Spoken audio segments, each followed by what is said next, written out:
All right, what's up? Another episode of Stand Tall. It is December 15th. We're in Art of War, Chapter 5, Verse 6. Indirect tactics, efficiently applied, are inexhaustible as heaven and earth. Unending as the flow of rivers and streams. Like the sun and moon, they end, but to begin anew. Like the four seasons, they pass away to return once more.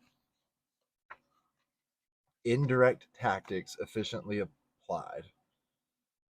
They pass away and return again. So let's see what the alternate translation has to say about that. Master Sun says, therefore, those skilled at the unorthodox are infinite as heaven and earth, inexhaustible as the great rivers. When they come to an end, they begin again. Like the days and months, they die and are reborn, like the four seasons. Li Kuan says, heaven and earth mean movement and stillness. Rivers represent a ceaseless flux. The changes of unorthodox surprise movements are like the ceaseless changes of the weather cycle. Jang Yu says, sun and moon travel through the sky. They set and rise again. The four seasons succeed one another, flourishing and then fading again. This is the metaphor for the interchange of surprise, unorthodox movements, and orthodox direct confrontation, mixing together into a whole, ending and beginning infinitely. Flourishing and fading. So, unorthodox tactics, right? I mean, that's why the South won. That's why not the South, the Revolutionary War happened the way it did because the British were using orthodox tactics, right? And here we had marksmen, even though it was musket rifles, they were hiding up in trees, taking them out. So you can't always follow the standard procedures of war when you're in war, and we know that life is war. Let's go over to December 15th in the Daily Stoic by Ryan Holiday and Stephen Hanselman. A simple way to measure our days.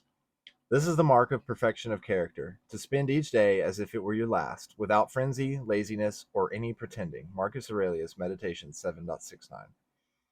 The Stoics didn't think that anyone could be perfect.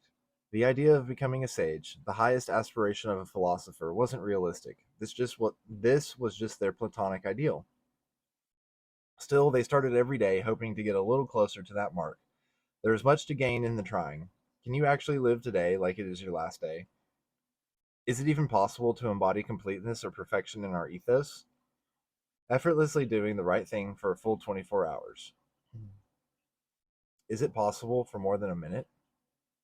Maybe not, but if trying was enough for the Stoics, it should be enough for us too. We're not perfect, nobody's perfect. But just like the unorthodox tactics, we need to be able to forgive ourselves and we need to keep trying. We need to we need to fight and go to war to have inexhaustible character. That's what I'm gleaning from this by putting Sun Tzu and Stoicism together, right? Because the orthodox is what everyone else does. Everyone else is hard on themselves. They take their cheat meals. Whatever it is that the majority of people do, that's the orthodox, right? That's the main. But the people who get ahead, the ones who are unorthodox, those are the people who do get ahead, and that's war, right? Because life, there's no real rules. We just live in a society that dictates certain things. So, whether it's orthodox or unorthodox, for many people, it's unorthodox to live by a stoic mentality.